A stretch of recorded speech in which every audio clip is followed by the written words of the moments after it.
Yeah, still on the SportsMax Zone on a rainy afternoon in Kingston. Let's chat CONCACAF World Cup qualifying action, which continued today. We head to the National Stadium in Kingston, where Jamaica defeated the Dominican Republic by 1-0 in their Group E opener. Shamar Nicholson getting the lone goal in the 16th minute, a pass from Ronaldo Cephas. Yeah, getting the job done. Bobby Reid, he missed a penalty in the 73rd minute for the Jamaicans. Lejay Williams watched the encounter and he joins us. Lejay, how are you doing? 1-0, the final score at the National Stadium. Was it as close as the scoreline suggests? Yeah, I think so. I think the game was as close as the scoreline suggests. I don't think Jamaica really exerted much control on the game. I think that it allowed Dominican Republic to have their, spurts of dominance as well. Although they didn't really create much, but neither did Jamaica. So I think Jamaica probably needs to work on that when facing quote-unquote lesser opposition to really get themselves a dominant force. But, I'm sure that they'll take the 3 points, but there's definitely things to work on. Yeah, Ronaldo Cephas, I thought he was really good and involved in a lot of the positive moments, the more positive moments for the Reggae Boys in that game. A quick word on his performance, getting an opportunity to start today. Yeah, I think he was fantastic, actually. I think he was the leading light in terms of Jamaica's attack. Down that left flank, he was creating havoc.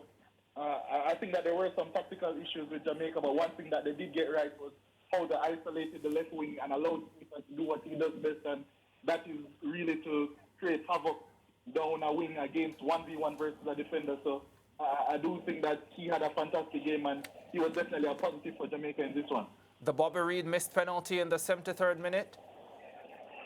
Yeah, I'm never too one to criticize penalties too much. I mean, he hit the post, and if I ask any coach around the world, they'll tell you that if a player hits the post on a penalty, it's because they tried to place it too well. So I can't be hypercritical on a missed penalty, but 2-0 would have looked much more prettier than 1-0, but it might have been an unjust result.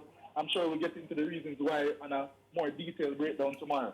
Yeah, for sure. And quickly before you go, Lejay, of course, the start time was changed from 6:30 to 3:30 because of the lighting issue. We also had rain in Kingston today. Can you talk to me about the crowd support that the Reggae Boys received, one, and two, whether the weather impacted how the game was played, do you think?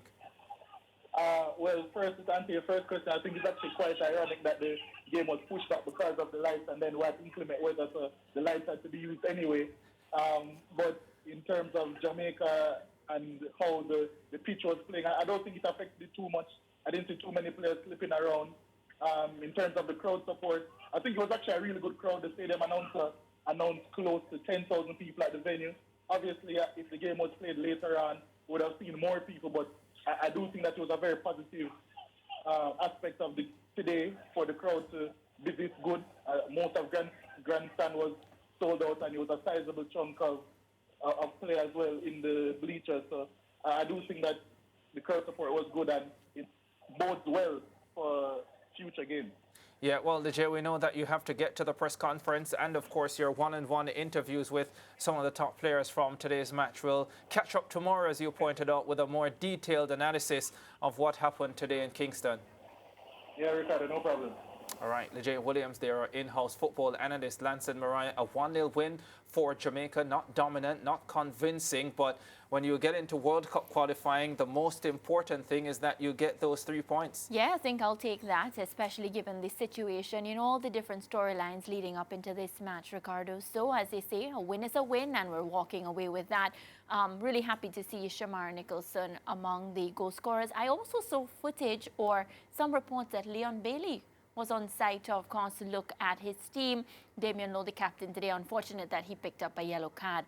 But all in all, I'm not going to nitpick when it comes to the performance today. Maybe tomorrow, after I get the opportunity to re-watch the entire match very, very closely, and Liz joins us with all those different sound bites. But for now, I'm just happy because we got a win. Yeah, and having not seen the match, I would say that it probably turned out, and based on what Liz said, that Coach Hallgrimson was right, that the Dominican Republic isn't a bad team and a team they should not underestimate, even though Guatemala is a team that most people looking on would think that they would be the trouble team for the Reggae Boys in the group. So the Dominican Republic based on Leger's report, offered some good resistance to the Reggae Boys. Yeah, very much did. All right, let's get you up to speed on the results across the region. We had matches on Wednesday, of course. Antigua and Barbuda 1-1 with Bermuda. Suriname 4-1 over St. Vincent and the Grenadines. Trinidad and Tobago rallying from 2 down to draw 2-2 with Grenada. That was in Port of Spain. Curacao 2 good for Barbados 4-1. Nicaragua 2 good for Montserrat 4-1. And Guatemala getting the better of Dominica as well. And then earlier today, Jamaica 1-0 over the Dominican Republic. Haiti and St. Lucia currently locked at 1-1. That game is still in progress. Yeah, I think Haiti have gone ahead now, leading 2-1. St. Lucia led that game 1-0. And Haiti have answered with 2 goals, and Haiti are now up by 2 goals to 1 in the second half. Yeah, right. There you go. Yeah, and yeah, very much. 89th minute of that game, Haiti leading by 2 goals to 1. Yeah. All right, let's continue. So as mentioned, the Soca Warriors rallied from 2-0 down to earn a 2-2 draw with Grenada in their Group B contest at the Hayes de Crawford Stadium in Port of Spain. Head coach Angus Eve shared his thoughts on the result. Always good not to lose a game, but there's a lot of stuff to be disappointed in. In the match today, I thought our discipline was poor. I thought that the game was very open. There was a lot of chances on both sides. Probably a draw is best. We could have got out of the game today the way we played. Now, head coach of the Spice Boys, Shalry Joseph, says he was especially disappointed to surrender a 2-0 advantage. I thought we had the game in hand. I thought we did really good on both sides of the ball. Unfortunately, we gave up 2 goals with things we talked about all week. In the second goal, we gave up one with a long ball and a flick on. Our defenders were just slow to react. And then the first one, late in the first half, we have to do a better job of being professional and understand what time in the game it is. Yeah, there you have it. The most dominant victory so far, Guatemala over Dominica by 6 goals to 0. And that was yesterday. Remember, the Jamaicans, the Reggae Boys, will next play Dominica. That will be at Windsor Park at the weekend. So we'll see how that goes. Honduras, Cuba, Panama, Guyana, El Salvador, Puerto Rico, Costa Rica, St. Kitts and Nevis. All matches still to come on this Thursday, Lance and Mariah. Yeah, a lot of exciting fixtures. And, you know, for me, yesterday, when I looked at the Trinidad and Tobago match, a bit disappointed because, of course, as a Trini, you want your team, Ricardo, to walk away with all the points possible. But then to see Grenada getting the lead and then Trinidad and Tobago coming from behind, I have to say, you know, I feel a bit relieved that we were able to just at least share some of the points. And this even at press conference, he looked a bit upset, and rightfully so, you know, stressing on the points that he felt as if the team didn't gel properly, you know, team cohesion and all these different things. So I'm hoping that that can be rectified for the next match. A little scare with Levi Garcia coming off as well. I hope he's all right. And, you know, I'm waiting to get an update on his injury because Levi Garcia, of course, a massive piece when it comes to the TNT Soca Warriors. And that's the last thing I want right now. Yeah, all right. Well, tell you what, tough group, Grenada, Trinidad and Tobago, Bahamas, Costa Rica, St. Kitts and Nevis.